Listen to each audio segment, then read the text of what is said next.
Welcome back to part two of the Elvis interview here. And I have to say, part one was fascinating, and I certainly know more about your roots coming out of Arkansas and even out of what we know is Iraq today over in that area and how your family got started.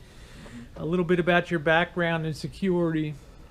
Now, let's fast forward to a few years because you've had some vans and things before that you lived. What was the stimulation for you to say, I don't care about like things like a home, the possessions of the ham and egger sort of thing, and also the rise of the interest in Class B as opposed to a Class C, a Class A. Could you talk a little bit about, because there must have been a day when this went into your mind, this idea Right. of this appeals to me, Yeah, this ever lifestyle. ever since I was a little kid and my dad had vans and he sold vans and I saw the little sofa couch in the back that folded flat, I thought it was just a cool idea to sleep back there.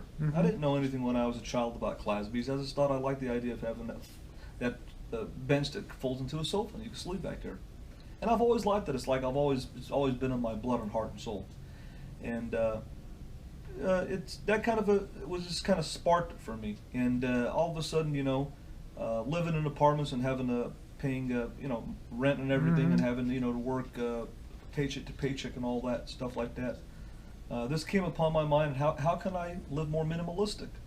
And I knew nothing about Class Bs. I just knew that I liked the conversion vans with the high tops, like the 1995 and down Chevrolet Yeah, G20 why? vans. Because you could stand up on them. They were more functional to you. You just like the exterior look of the I high like tops. the exterior look of the 1995 and down GMC Chevrolet Okay. G20 vans, the classic styling, and I like the high top that you could stand up in. But I Yes. even liked them just the way they looked, styling. Okay. Yeah. And then, just in a nutshell, I knew nothing about Class Bs. I was trying to educate myself, and the first person that I saw on YouTube was AC Clarino. A lot of people know who he is, and he was talking about batteries and solar panels, and I had no idea what he was talking about exactly. And and then I started looking into it more, and then I saw Gary Bug Out Vehicles. Everybody knows who Yep, he is. we know And him. He Yeah. had a coachman, and he was talking about how a Class B is like a homeless insurance policy. Worst comes to worst, you can have a fully self-contained unit and be able to live in case of an emergency. And I just had to hear those three words: homeless insurance policy. Yeah. And then that really he sold me on the Class B. And you caught me with typical person confusion today, telling you, when you get a job in Houston and start back in Houston, you're going to be a ham and egger again. And you told me correction. You know what I mean? The ham and egger's paying it to the man every month. Not that there's anything. There are certain people that I've certainly did that all my life of having apartments and having houses. But you're like, no, when I'm living in my van, you don't understand. That is my apartment. That is where I hang my hat and sleep and all that. I don't have to pay the man to be in an apartment or things like that. And I thought, bingo, more of that money drops down to your own kind of pocket, and you can always move on if you don't ever have to worry about the strings attached, for better or for worse. So you'd say my opinion was pretty much standard that people had of really not having the real insight until I sort of had my epiphany moment today about what exactly you were talking about. So now that you've been doing it for almost 2 months full time now, and you love it as much as the first day, don't you? I love it, and when I listen to Justin Credible, I really like it. I follow Justin, and when he used to say the funnest thing about this life is getting up every morning and you have a different backyard. Home is where you park it. And I didn't understand and realize that until I got full time in the van. How cool it is to be able to move every day and be able to live for free, and all the money's going in your pocket, but have a different place that you wake up at. It's just cool. Yeah, and I understand a lot more about that now. Let's talk about YouTube meets Elvis Travels, and YouTube meets Assyrian God now, and YouTube meets Van Dweller. There's so many different things that intersect across. There's National Pride, there's WWE, there's Class Bs, and there's full-time van dwelling. That's an amazing sort of different streams to go into the composition of you, but there's also no doubt that you're a very flamboyant and out there person. And I think a lot of people perceive if something comes into your mind, it immediately goes out your mouth. You know, there's not really that Right. pre-thinking about that. What makes you? I mean, you're obviously an advocate for the Class B lifestyle, and you've certainly turned. A lot of people have even said, because of you, I bought the Class B, and I've heard people say on YouTube and stuff. But what do you think makes you so out there in terms? We've got other people that have Class Bs, and they're nowhere near the profile that you have, and that the life that you. Is it the controversy that you bring to YouTube, the attention, Well, I'm not sure because everybody has a different reason for liking me or not liking me. But like, for example, my friend Mr. X at Wingville headquarters, I asked him, like, what fascinated you about me? Was it my van? What was it? Was it the Elvis thing? What was it? He said that he just liked my entertainment aspect. In other words, he liked my the way that I put out a message. He liked my hangouts. He liked me talking, like listen to somebody on talk radio and you like their show. yeah. And that's what he liked about me. He liked the entertainment factor of it. Yeah, I think the thing that there's the Marshall that's on YouTube, and then there's the Marshall that I've seen day to day, and they're a little bit different. They're not exactly the same. You're a very soft-spoken person. You're very helpful. When I was working on the rig today, and you were doing everything you could to accommodate and make it easier for me to do the work on the rig, and you're really a nice guy. Usually when you're not in that persona, and a lot of times when you are in that persona of the WWE, you're a nice guy, but Yeah. sometimes you get carried away with that, and it's a little hard to take. Like, for example, in our culture in America, somebody calling themselves a god or something like that, it strikes a lot of us as kind of immediately Right. offensive. And I think it took a little while for you to maybe realize, yeah, maybe that's not the coolest thing in the world. But Yeah.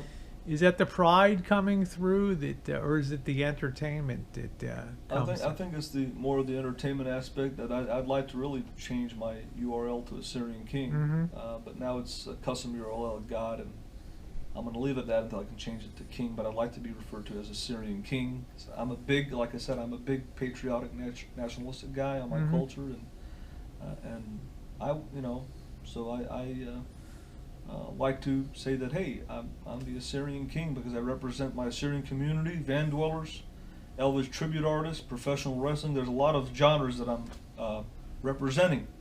Yeah. So that's why I want to refer to Well, I myself. think I speak for a lot of people on YouTube that watch your stuff, that national pride is great, and to call yourself a king is great. Well, and Elvis is called the king too, so yeah, that's kind of absolutely, goes along with the Assyrian king, Elvis the king, and all that Right. stuff. I think most people don't really, it is entertainment. They enjoy somebody takes such robust sort of pride in their background and does the WWE.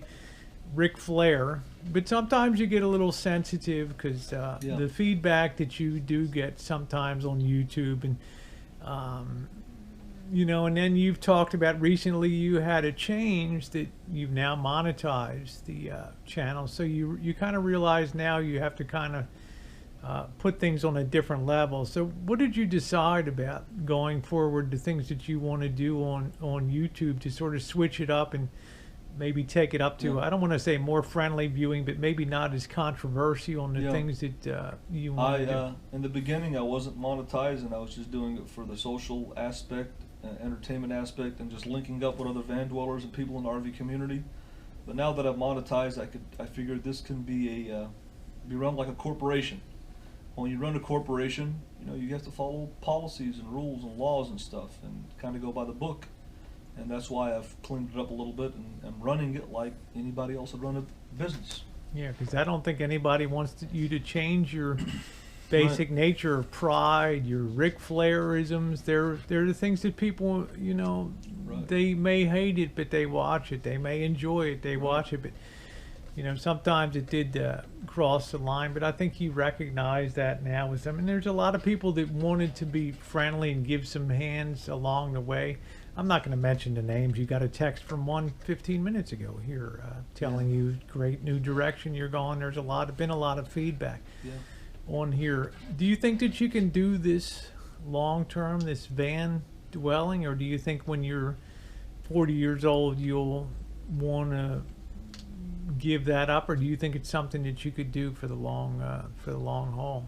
I definitely think it's something I could do for the long haul, and I've said this before, I love the Lisa Marie, it's a great rig, but I would prefer having one that had the rear bed, or prefer having a wide body, a little more space. Mm-hmm. And yeah, I would really like to do this for the long haul. I really like it, and I could really see myself doing it for the long haul, but I might have to change the floor plan or get a wide body rig. Yeah. Yeah.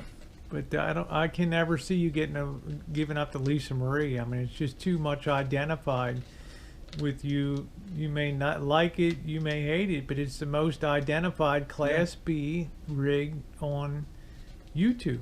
Well, if there's anybody out there if there's anyone out there in the YouTube world, anybody out there just watching, if anybody has a Ford Falcon van, 1991 and down, with the rear bed, and it's as clean as a Lisa Marie, and it has a rear bed, I would consider selling the Lisa Marie for the right price. Lisa Marie 2 on the way, huh? Because Falcon is the only one of the very few Class B companies that offered the 1991 and down Ford van and with a rear bed. Yeah. That I know of. Yeah. So, what new directions do you want to go on YouTube? Let's say you go to Houston. What can people be expecting to see on your uploads from Houston? Because Houston for me is only a city I've changed planes in before. On my way to Tampa, what kind of things can people look forward to on like the Elvis travels? We know the hangouts on the Assyrian God, soon to be the Assyrian king, but I've encouraged you to keep the Elvis travels, because that's your day-to-day sort of stuff, and view counts aren't like the hangouts and rants, but they can be. So what kind of things do you think that you're going to be showing in that?